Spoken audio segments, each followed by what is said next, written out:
Will he make? There's a drunk guy that's trying to make his way down this ramp, and this is probably the biggest struggle of his life, I bet.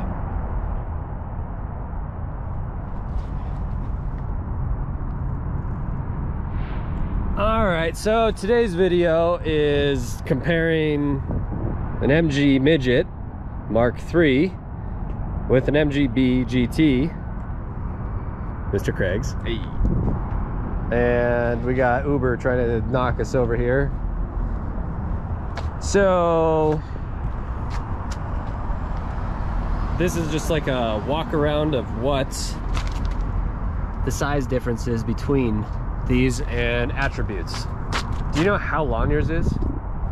I can find that out for you. I have the original brochure for this. Are you serious? Yeah, so it gives me all the dimensions. It gives me even dimensions of like height off of where the seats sit off the floors. Where is that here? It's in my apartment. Oh, well, that's fine. This what is 69? 69. The main difference, it has a top that you can't remove. It also probably would survive a roll, unlike me. I don't know about that. We saw Ted get hit by a Dodge Ram. You will, yeah. Yeah, you're right. and you'll see that photo. He got hit by a Dodge Ram. Yeah. And he survived. The car, not so much, but it actually proved a lot tougher than I thought. It made me want a GT after seeing him get hit. It is, well, so Hayden did some research on like putting the roof rail stuff on. Apparently this like gutter is notoriously the most, I would say, the strongest point of the car because of how many different layers of metal that kind of fold up. Really? And like are pressed into this specific gutter. So it apparently can hold a couple 100 pounds on the top, which is pretty impressive. And these guys, when they race them at like Le Mans and all the British series, somebody rolled one. Right, I think the appeal was that you didn't have to put a roll cage in something like yours. Yeah, because they just crunch. Yeah. But time frame wise, safety regulations and stuff. Didn't even matter. Didn't even matter. I mean, you might as well carry dynamite in the back. Bingo. So I have the 1275 in mine. You have the 1800. 1800, yep. Technically, it's a 1799 cc, but they run it. And so, horsepower wise, I'm getting maybe 63 horsepower on a good day out of the Midget on a good day, and you are from the factory should be what? 95. 95. So what is your weight? I think it's just over 2,000 pounds. And I'm gonna look up the weight of mine because I actually don't know what the weight of my car is, and I probably should. Well, with the bar exhaust, I go to 101 horsepower. So you gain 5 ponies. Bingo. 6 ponies off that exhaust. Yep. Okay. So height wise, I mean, how much taller do you think yours is versus mine? I think it's 48 inches tall because it's only a few inches taller than a GT40. Okay, so the MG Midget is coming in at 1,620 pounds. Oh, so maybe I'm under 2,000 pounds. You could be under 2,000 pounds. So 1,620 pounds, 1,750 pounds with fuzzball. Because, you know, that fuzzy chunk. Look at that, he's putting drool marks all over. I just cleaned those. There's still drool marks in my apartment from that. I just cleaned, look at this, look at, he's literally putting his drool marks. He doesn't care. All right, so 69 MGB GT.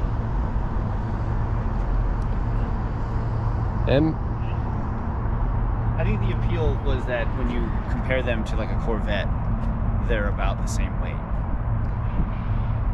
Okay, so you want to take a rough guess what your gross weight is, or your curb weight is? Probably like 1,900 pounds. You're pretty close. You're at 2,030. All right. So 95 horsepower, 2,030, 63 horsepower, 1,620. And now he's driving. Yeah. Lengthwise, I think bumper to bumper, I'm just at 10 feet. 10 feet. I think that was the appeal, is you could fit it in like a box truck. Okay, that's actually, yeah, because yours fits in pretty tight spots. Yeah, and I can fit through most like cement bollards. Do you feel that yours, because Craig just got a pretty cool Fiat Gucci edition. Yeah. Is the Fiat bigger lengthwise? I think it's actually shorter lengthwise, but obviously taller. Okay. But bumper to bumper, I park this thing, try to park it next to the GT, and I try to get driver's seat kind of lined up, and it is, I mean, a few inches shorter than the GT. You were actually really close. 11 feet 8 inches. All right. So that's bumper to bumper? That's bumper to bumper. Maybe I'm thinking 10 feet wheelbase. Yep, that's actually... That's probably what I'm thinking. Pretty dang good. And...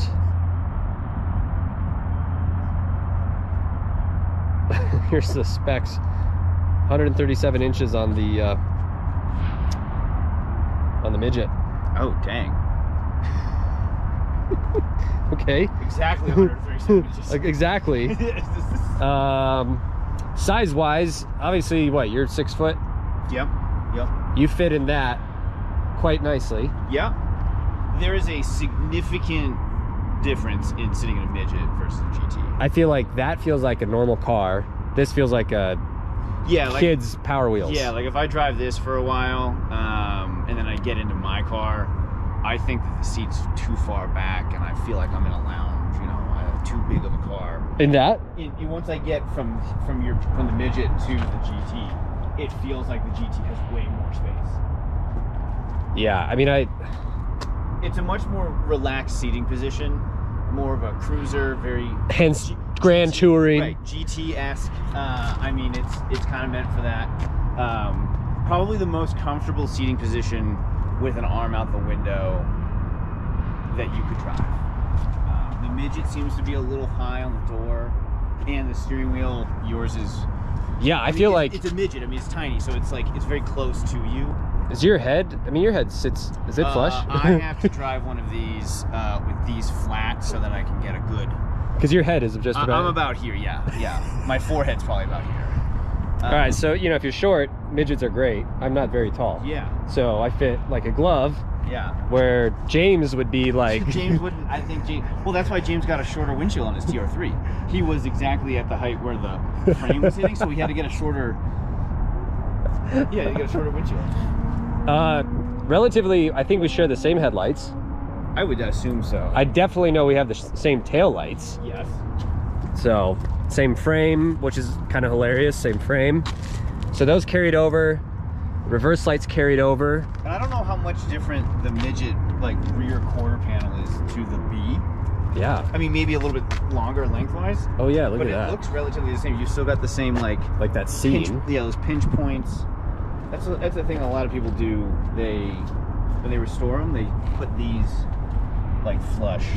And I mean, I guess I see why it kind of rusts after a while. I think they look good though. But you know, it gives it some patina. And a perfect car. Is that literally all the sit from you doing the fireballs? And because it doesn't run the cleanest, I had to begin with. I mean, that's probably where all my amazing. oil goes. Yeah. It's like a T28 with oiler. I think I have to swap my taillights to. Oh, is this getting darker because of? I put these on at the exact same time. This is brand new. Gotta be kidding. Exactly. This is darker than that because of that. Well, I mean, look at. Yeah, I mean, look at that. This is how it's supposed to look. That's impeccable. And not move. That's it. This one doesn't move, but it is dirty. So I will give this car kudos. It has probably been the most reliable MG out of everybody's in the group. Well, listen. You've never been let stranded. There was. I think I did twice, but both were, you know, like old parts that I knew I had to replace at some point, and I was just putting off. So it wasn't like out of the ordinary. Has this exceeded your expectations in reliability? Yeah, oh, for sure. Because like when you got this, which by the way, I think I have videos. I have photos of the day I bought it. It's like, insane. This car looks incredible compared to when he got it. You didn't do a video on the car when I first got it. I think I have some videos. I think I do because you were doing the bounce. The what did I call that? The Bronco bounce. The Bronco bounce. And you just got it ready. I remember he had a fuel valve that he would open to get fuel. Remember that little valve he had? Yeah. Or no, it was a fuel drain. It was like or something. It was right before the fuel filter, and it was like a garden hose, like faucet, open and close. Yeah, that's how I got the whole thing, the whole tank emptied out. So this car looks night and day. But I always wanted to like compare an MG versus MGB versus a midget, because these are kind of comically small, and this is like, people always say, oh, I want to get a midget, I'll fit great, and I'm like, you should probably look at a GT because you're 6'4". Yeah, or even a B in general is much more spacious. More spacious. And you can get these with overdrive too, can't you? You can get it with overdrive. Common swaps are Miata 5-speed manual swaps. They kind of bolt right in to the back of the engine, I guess. Not a lot of fabrication needed to be done. The other thing is Miata motors fit right into the late model Bs. You can do a Miata swap, so what is that, good for 170 horse? You probably about like 120 stock.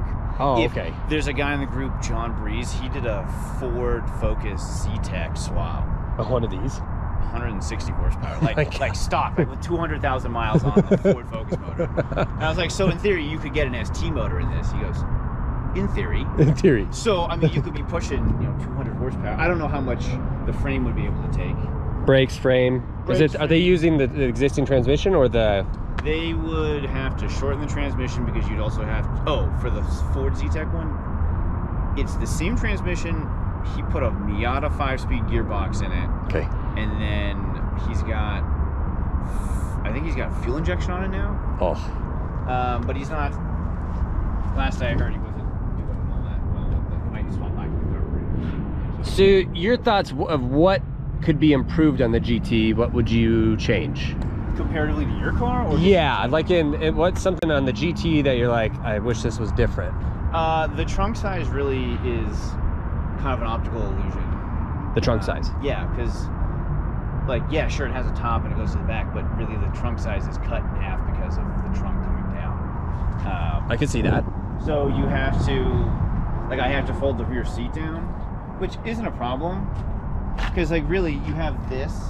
You would at least have drop down. Yeah. I don't have the drop down. I have a spare tire in there. So really, I can't even fit a cooler in here.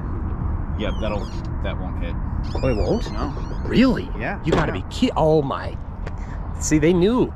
Dude, this is a factory, an aftermarket, rack only for a GT. Are you saying you can get the comp CRXs from MG factory? Yeah. You can go to Abington and get those off the line still. Production. Off the parking lot where that factory is. Yeah, because I mean, I don't know. I just feel like it's, in a midget, it's more out of the way to throw, and same with the B, it's more out of the way to throw all your stuff. Whereas I can only throw maybe a bag or something in here, and then I have to use the back seat. That makes sense. For more stuff. Yeah, which I can see it. Isn't terrible, but the point of the GT is to have more people kind of in it. And we've technically gotten 4 people in there. We have. Wasn't it me, you, Stevie, and Otto? Yep. When we went to the grocery store? Yeah, 4 and 3.5. Yeah. Okay, right? 3.5. Yeah. So the trunk space. Trunk space. And what is something that you love about it? I love the setup of where the steering wheel, the banjo steering wheel, and the gear shifter are. I mean, it is. That's like the perfect placement, isn't it? I mean, you don't have to. All you have to do is rotate your wrist. You're not really moving. You're I don't know. I've driven some Alphas, and you always like up there. Yeah, it's like up there, isn't it? Even a midget is kind of a little far forward. Yeah, it is far forward. And I always feel like I'm going to hit my hand off of whatever that is, the speaker or whatever. Yeah, it is. It is actually much more far forward than that. That's the appeal to not changing transmissions. Yep. Because of the way it sits, you probably have to change where the stick comes out in the Miata, or if I've seen it would move the placement. Yeah, it would move the placement. Or if you did a bigger, I've seen the bits about the 4-cylinder half LS motors, but then the transmissions with those are even bigger. And I was talking to Gordon about it. He said you would probably have a transmission shifter in the middle of the seats. That's how far back it would. That's how far everything would go. So I was like, all right, cool. I don't need that much horsepower. I don't need to change anything crazy. I just want to drive the car. And you can get a factory supercharger for yours? Could. For the 1.8. Yeah. And there's 2 different versions. You can get one for there's one really for a later model. Okay. And then there's really only another one for an early B, which is called an Eaton supercharger, I think. And those are the original ones, or maybe the Eaton is from. Maybe, yeah. There's multiple variants, is there? Yeah, and they don't really make one for 69. Yeah. I think a lot of them are the early variants and or a later variant. Okay. So, I don't know. Well, It really only helps with a supercharger if you also have the 5-speed, because you can be running through gear so quickly that you would need that 5th gear. I mean, it is smaller, but it's not as smaller as I felt that it. I do like the presence of the GT though. It is a little bit more refined than like a. I mean, this still has like bug-eye look to it. Very It does. 50s-esque with, you know, the really high fender arches, and it's like they just kind of took a normal TC and put some early 60s body kit to it almost. Not that it's bad. No, it's just completely different cars. Yeah, it's just a completely different car. And I that's kind of feel the like appeal to the B when it came out was that it was a completely different car to the Midget. Yeah. Yeah. Well, let's go cruise them. Right. What was the first year production on the GT? 66, Okay. I think. Yeah, that sounds about right. I'm sure there's somebody that will correct me. But No, yeah, you're probably right on that. I'm pretty sure it's a 66. So really, and they only made a CGT also, so it's a 6-cylinder, and that was later. I think that was 67, 68. They made a 6-cylinder, and don't they have a what's the Rover V8 version? V8 version. I don't think we ever got the GT versions of the Rover V8. I think MG pulled out like 78 from the US. Wow. And they didn't really start the production of that until like 80.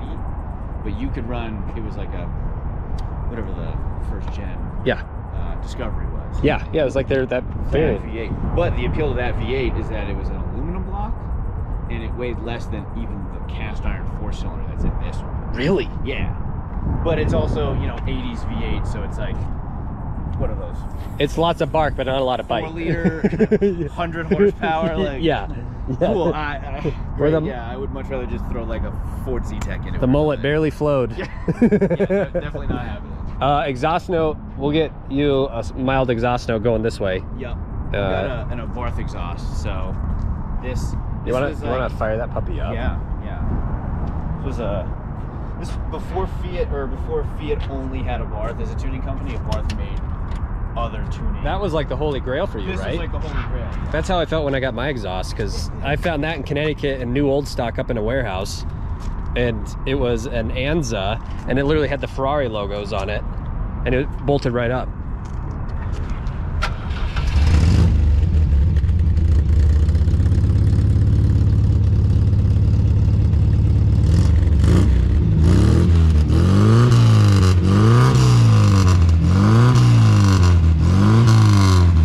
That's pretty good. You want to fire the midget up? Oh yeah. The mighty midget. The mighty midget.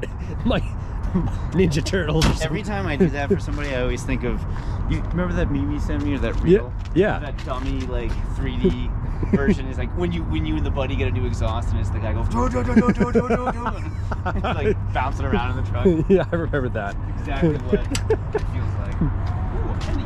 Oh, good. Keep it. What year is it? I have no idea. 2001. Oh, not a good year.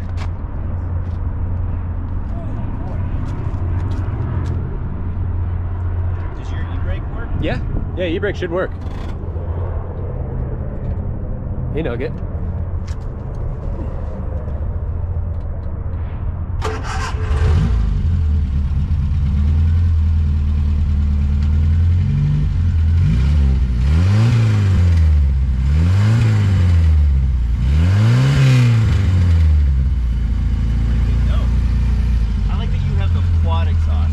Yeah, it's like baby Ferrari.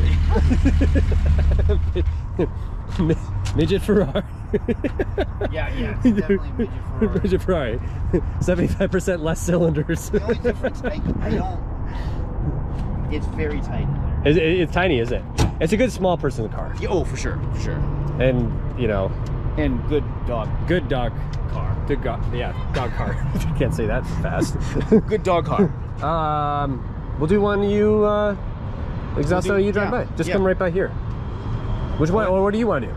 Yeah, we'll go by here. I'll go up and flip around. Yeah, just do I'll just get exhaust on you driving by. Yeah. So it gives the viewers what MGB GT versus a midget.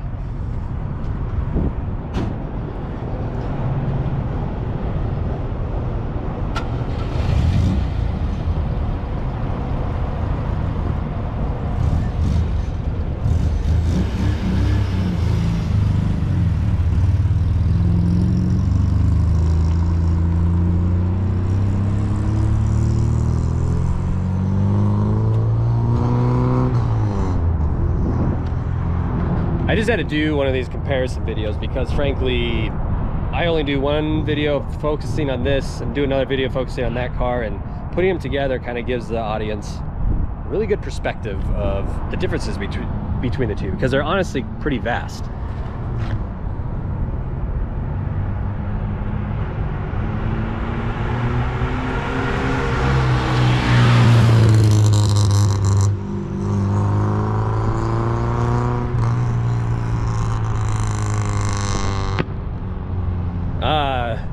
The signature Craig fireball. When he gets gassy, the flames start coming out. I can't do it.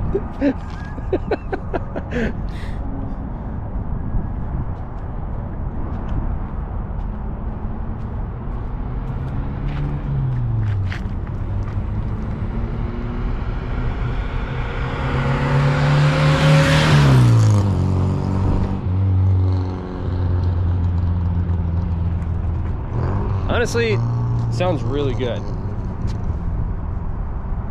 That exhaust, that Abarth exhaust sounds really good with that 1.9, 1.8.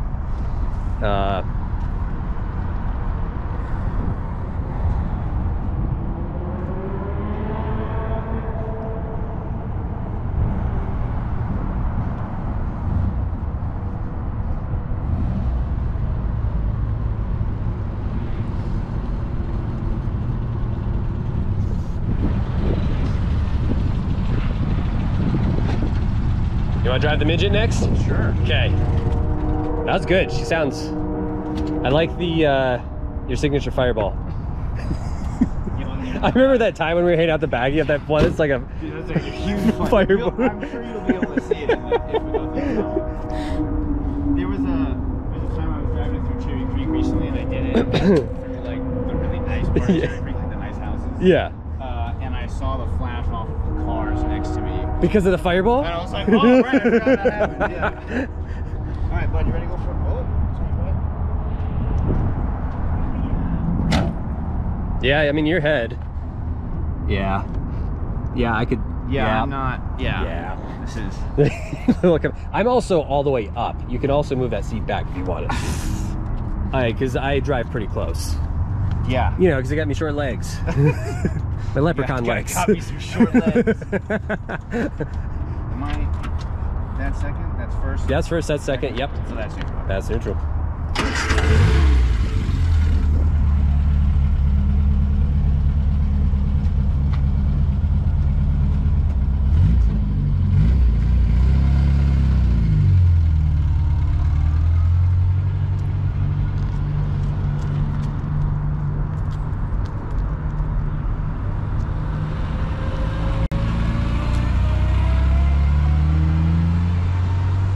So Craig's driving my MG Midget MKIII. His head is literally sticking over the windshield. And he's gonna do a drive-by. My exhaust is not stock. I have the Anza. I don't even know what model it is. It's ridiculously rare.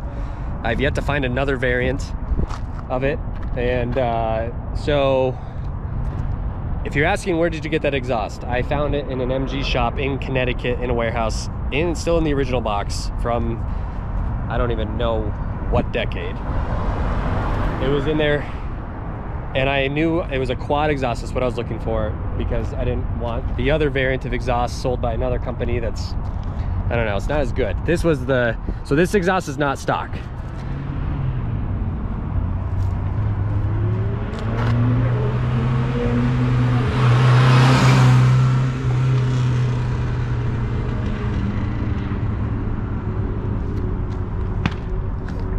Oh my God. Anyways, I love the sound of that exhaust, especially for a little 1.3 liter engine, the 1275. It's a great sounding exhaust.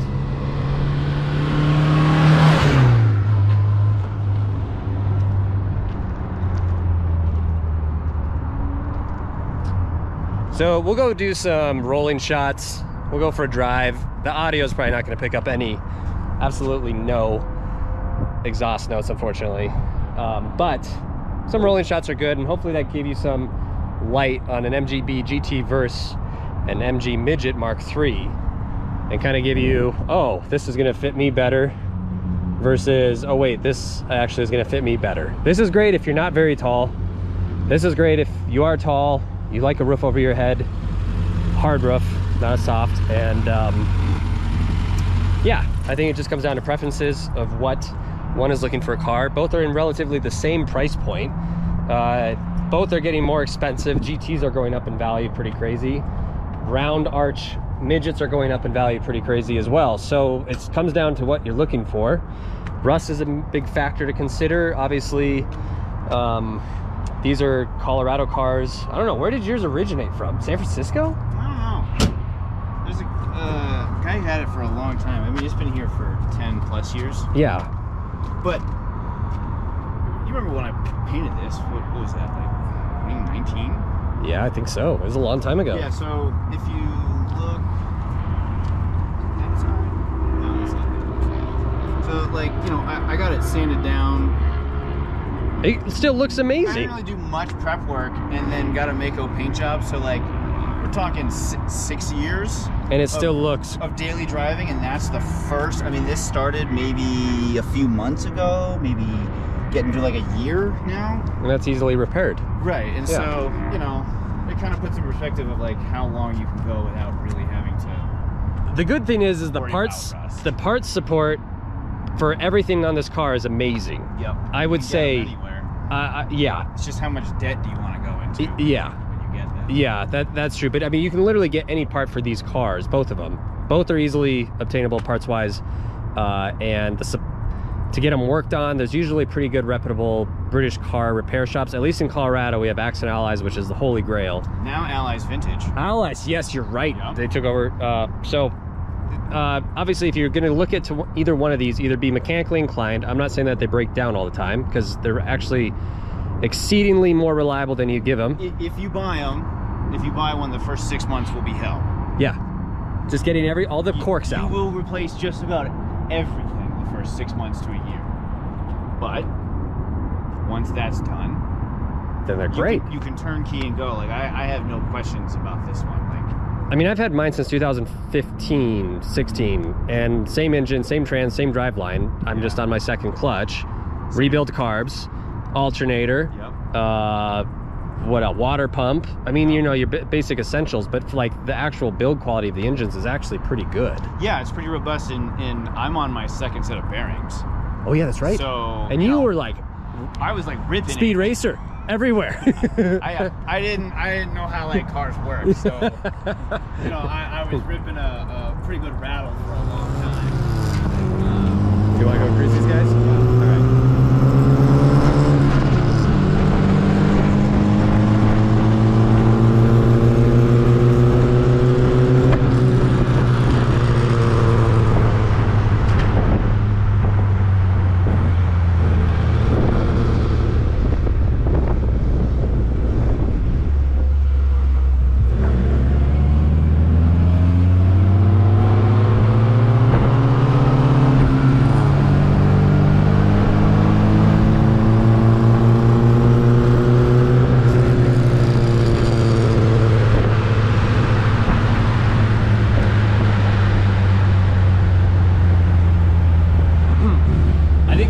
Love about these cars is they're relatively the same.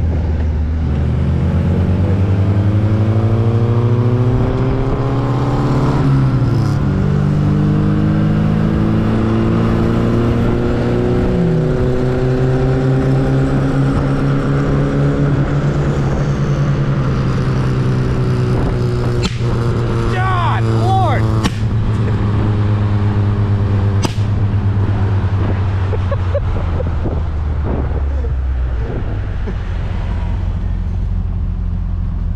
Dude, I like how he like left everybody back there.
this episode of